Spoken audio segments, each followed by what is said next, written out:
Cullen, Avon. The morning began quiet, too quiet. Sharael and I thought the forest held peace, but the weight pressing down told me otherwise. When the tusked giants came from the trees, there was no time for thought, only steel. The razor sang, each strike testing me, stripping away the man I thought I was. When it ended, the ground was littered with more than blood. Sharael searched their spoils, coin, gems, things that might carry us forward, but I wanted none of it, as if to claim it was to share their corruption. I don't know what weighs heavier now, the lives taken, or the fortune I refused, but I do know this, neither of us walked away the same. Hi, I'm Mike Carmel, author and host of the Dark Razor Chronicles. This is Season 2, Episode 11, Threads of the Novi Mundi. In the forest, Cullen and Sharael find questions can weigh as heavy as weapons, while distant roads test Krista and her brother in ways neither could expect. Choices and designs unfold on every front, each thread pulling tighter. Because in this world, even silence has its cost. Sharael Maldine. He wants to know about the Novi Mundi. How do I explain that? Common folk aren't supposed to know these things. They always fear what they don't understand. But he's oath-taken. Lork understood his purpose. Culling should too. Still, how do I explain without sending his world spiraling? I tilt my head back, staring at the vast sky above. It offers no answers. Even I'm still reeling. The reality of our situation gnaws at me. The Novi Mundi, it looks wrong, yet perfectly so. The weave surrounding the garden is more complete than it should be. The pattern intricate and mesmerizing. Lines of power, glyphs, braces, like threads spun by a master weaver. Did we land where we intended? Did the spell resolve correctly? Or did I make a mistake? A tiny miscalculation that sent us astray. If we're closer to Portholis's death, that might explain some of it, but the amulet suggests otherwise. Still, the Novi Mundi should not be as far along than this. The glittering web overhead stretches across the sky, only visible to the trained. It's staggering. Lines of magic I'd only seen in plans now hang above me, real and shimmering. I lower my gaze to Cullen. He's waiting, expectant.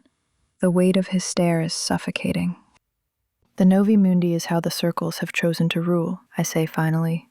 It's their way of giving the garden's laws to every living soul without speaking them. When it's complete, every person will understand, without question, that stealing and killing for gain is wrong. That knowledge will be innate, at least that part's true. The rest, too complex, too dangerous. Really? He asks, curiosity lighting his features. The hard edge in his gaze softens, the interrogator slipping away for a moment. And it does this? How? I sigh. It's magic, Cullen. I can't explain it. Not fully. That's a question for the architects of the plan. I'm just support, a cog in the greater machine. His shoulders slump. That spark of wonder fades, replaced by disappointment. I press on. Maybe we should continue this on the road. We have a long journey ahead. This time he agrees. For now the questions are buried, but I know they'll return. Cullen, Avon. I stand amid the scattered equipment, my thoughts tangled in everything Sharael's revealed, and everything she hasn't.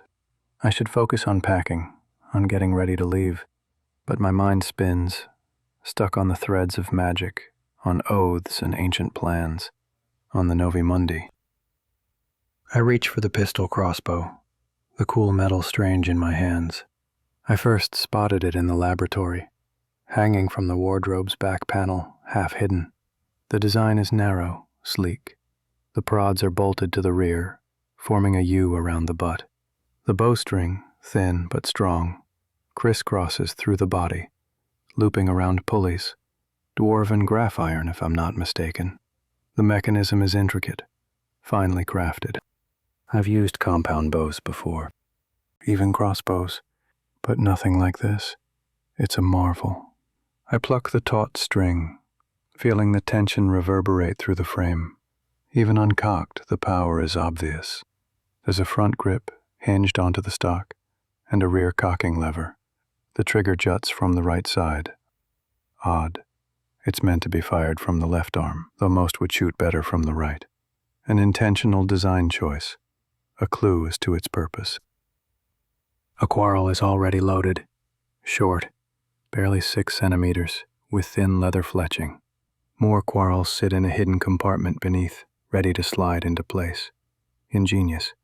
Uncocked, the whole thing is scarcely wider than my fist. Cocked, it would be even narrower. A compact, efficient design. I grip the handle, feeling its balance. The metal is smooth, cool, fitting my hand perfectly. The trigger, rough against my thumb, gives just enough grip for control. There are no sights. It's meant for close range, no doubt. I lower the weapon, still caught between fascination and unease. I contemplate firing the crossbow into an orc, but the morbid thought curdles quickly. Revulsion rises in my throat, and I shake the image from my mind. Can I really shoot someone? Darren's voice echoes in my memory, sharp and teasing. Why all the training? You know I could kill you at 30 meters with my crossbow, right? The words haunt me now, laced with bitter irony. I don't want to risk losing a quarrel, so I aim at a nearby tree, a large one, maybe 6 meters away. Hard to miss at this distance. I grip the cocking lever and pull.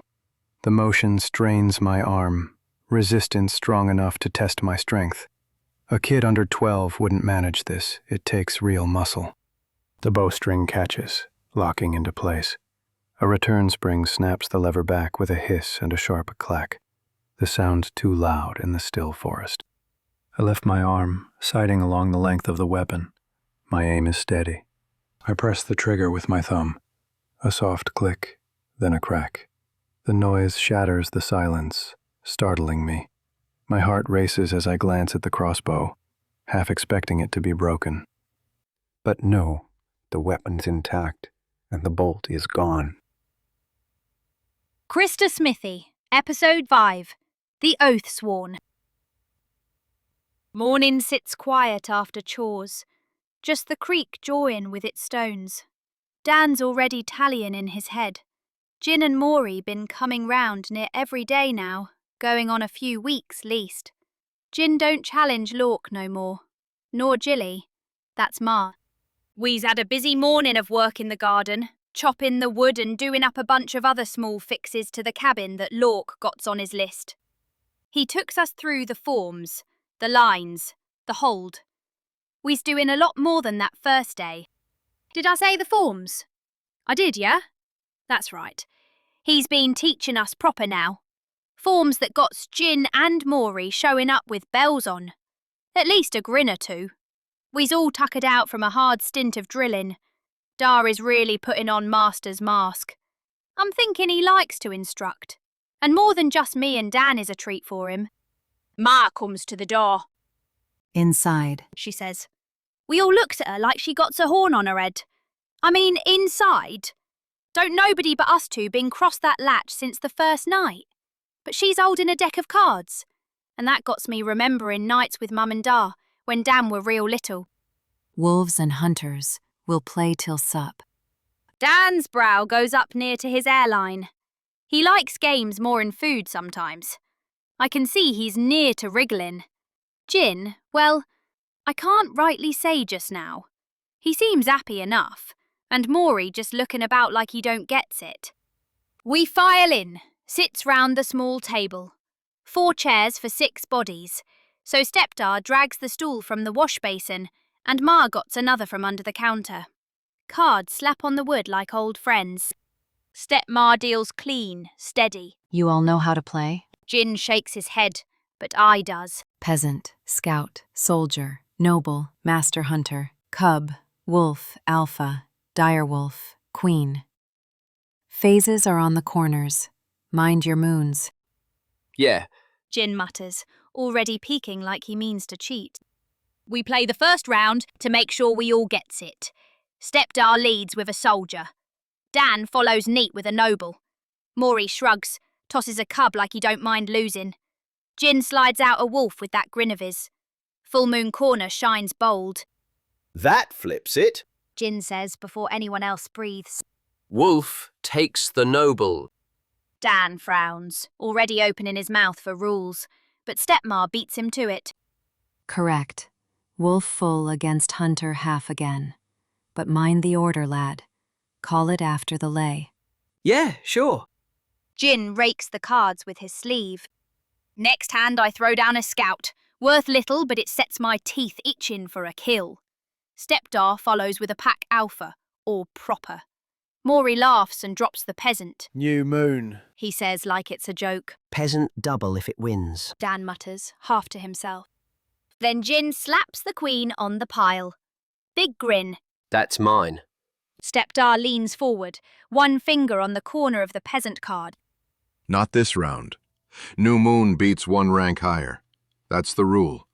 Feck off, it's just a peasant. Stepmar clears her throat sharp. The sound alone could cut leather. Respect the rules or set the deck down. For a beat, Jin don't move. Then he barks a laugh, leans back, lets the peasant stand. Maury near falls off his chair laughing. Double points. Maury crows. We play on. Dan counts each lay like numbers save lives. He wins more than any of us. I bluff with my noble once, nearly gets caught. Jin gets reckless, but every time Stepdar's stave-thick voice corrects him, he pulls it back just a notch.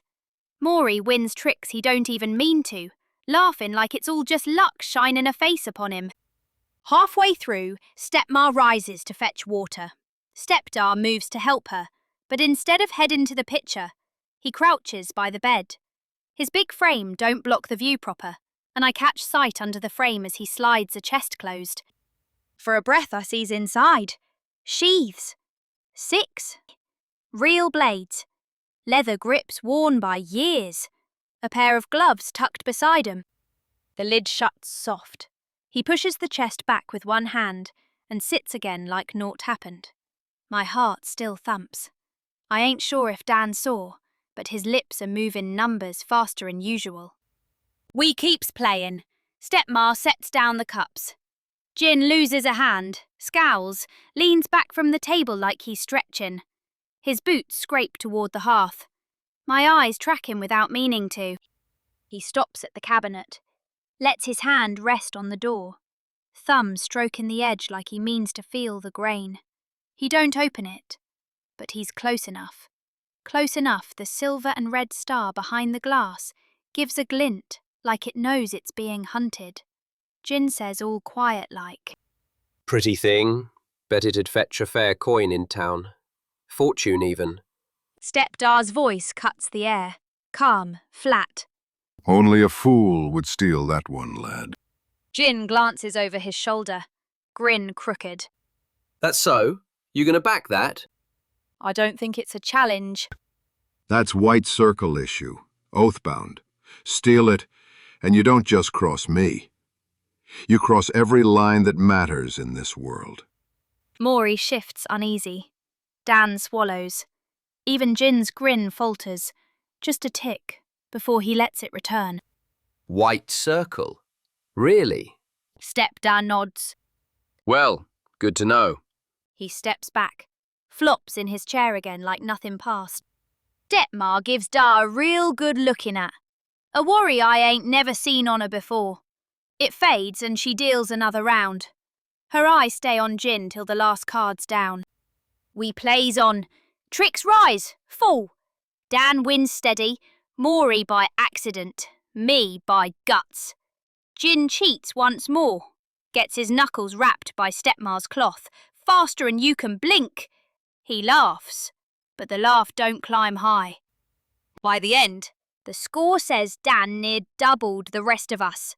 He don't brag, just sets the last pile neat, edges lined. Supper comes after. Stew with soft bread. We eats back porch again. Always back porch. Jin and Maury don't gripe, not after stepma ladles and bowls full as ours. They laugh, swap jabs, plays it straight. When they rise to leave, stepdar shakes Maury's hand firm. Jin just tips his head, but I catch his eyes drift hearthward through the doorway one last time. We walks 'em round front. The porch post stands plain in dusk light, only it ain't plain. Chalk again. 3 faint slashes bent into a circle. My chest goes tight. Dan don't see it, Maury neither. I stretch, wipe my sleeve across the grain till the lines vanish. Stepma sees, her eyes cut sharp. She don't ask, she don't need to. The boys head back toward town. Ma and Da invite us in for beer. This is another first, but I'm thinking they got stuff to says. We hold. We don't chase. We honour. White circle? Well, that's a fecker. Cullen, Avon. I press the trigger with my thumb. A soft click, then a crack. The noise shatters the silence, startling me. My heart races as I glance at the crossbow, half expecting it to be broken. But no, the weapon's intact. The bolt is gone. The bowstring has sprung forward, a fresh quarrel already fed into place. Its tip rests awkwardly under the uncocked string, butt raised. I barely felt any recoil. The mechanism absorbed it all. The crack I heard wasn't from the weapon. It was the bolt hitting the tree. I spot it embedded deep into the trunk. The fletching is shattered, fragments bouncing off the bark. The force behind the shot, incredible. I wonder how far it can shoot. But with limited quarrels, I'm not about to experiment. It'll make a good backup to the razor. I examine the holster. A leather pouch with a sturdy backing designed to hang from my sword belt. A strap loops around my thigh, anchoring it. Another strap secures the crossbow with a metal stud and thumb tab, allowing for a quick one-handed draw.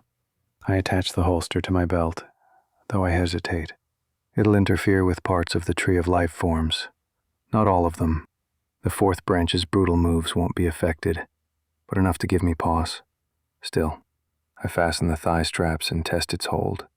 The crossbow rests snug against my leg. I slide the weapon into the holster, giving it a shake. It stays secure. If it gets in the way, I can always ditch it. I glance up. Sharael's been watching me the whole time. She sits on her pack, a small, sad smile on her face. Her new outfit fits her well, leather tights, a white shirt, sword belt cinched at her waist, and fresh leather boots. She looks like she's ready for anything, though there's an undercurrent of fragility in her expression. I want to try something, I say, drawing the razor slowly. I pinch the blade above the scabbard's throat to muffle the telltale ring. Turning away from her, I run through 11 quick forms. I intentionally misstep twice, blocks out of sequence, movements reactive instead of proactive, simulating an opponent catching me off guard. I freeze in the final pose, waiting for her assessment. She doesn't miss a beat. If that's what I think it was, you're dead in 3 moves. That catches me off guard. I expected her to say 7. She stands and steps in, demonstrating with her hands. I'd block here, broken lance form. Lift my pommel to your eyes and slash your throat. Her hand movements make it clear. She's right. I counter with a series of forms from the 3rd branch. Twig 2, leaves 2 and 3, but she shows me her counters with ease. 7 moves and I'm dead. Impressive. She grins. But you wouldn't make those mistakes in the first place. I nod in agreement. We face off again, this time performing forms together. I pace myself, letting her showcase her counters and techniques. No. She bursts out, laughter creeping into her voice. You can't do that. We're practicing forms. You can't abuse the razor's traits to cheat. Her outburst earns a grin from me, a rare, hard-earned smile. The razor's lack of weight lets me pull off a leaf that shouldn't be possible. I step back and salute, pommel to my chest, blade raised over my forehead, the way I was taught. Her smile fades slightly, the grimness of our surroundings creeping back in. I sheath the razor and return to packing. Rope on top, under the flap, easy to grab if needed. I hoist the pack onto my left shoulder, the weight settling comfortably. Slinging the second strap over, I bounce the pack to let the contents settle. Familiar motions, grounding. Not too heavy. I could double the weight if needed. Sharael reaches for her own pack. She grunts, struggling with the weight, the scene almost comical. She gets one strap over her left shoulder but fumbles the second. She spins, chasing the slipping strap in circles like a dog after its tail. By her sixth spin, I'm barely holding back a laugh. I grab the pack, steadying it and lifting some of the weight. She slips her arm through the second strap, and I let it settle fully onto her back. Thanks. She mutters, cheeks flushed with embarrassment. The memory of getting stuck in the armor flashes in my mind. Fair is fair. I glance at the orc bodies, still lying where they fell. Should we bury them? The question hangs heavy. Sharael's face hardens. No. Let them serve as a warning.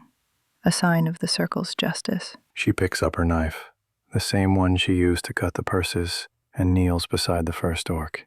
With steady hands, she carves the 12-pointed star of the white circle into the leather sash. The symbol stands out stark against the dark material. She moves to the second orc, her face expressionless. There's no visible distaste, just grim efficiency. I'm impressed by her composure. I can barely stand near the bodies, the stench of death thick and cloying in my throat. But Sharael works in silence, her hand steady, marking them as a warning to anyone who might follow. By the time Sharael finishes marking the orcs, I'm eager to leave the clearing, and the weight of what transpired here behind. The air feels heavy, thick with a scent of blood and regret. I point toward a gap between two mountains, just visible above the trees. We need to make that pass. It'll take us to Williamshire, then La Rose. 2 hours to the pass, less than 1 to Williamshire, and maybe 6 to La Rose if we don't buy mounts. And that's where we leave it for tonight. Cullen and Sharael take their next steps under the shadow of the Novi Mundi, while Krista and Dan come to grips with who they've chosen to stand beside. If you're enjoying the journey, leaving a review on Apple or Spotify helps keep the stream alive. Patrons get early access and exclusive extras. Join the stream on Patreon. And for the novels and more, visit mikecarmel.ca. That's MikeCarmel.ca. Until next time, remember, threads can bind or they can break.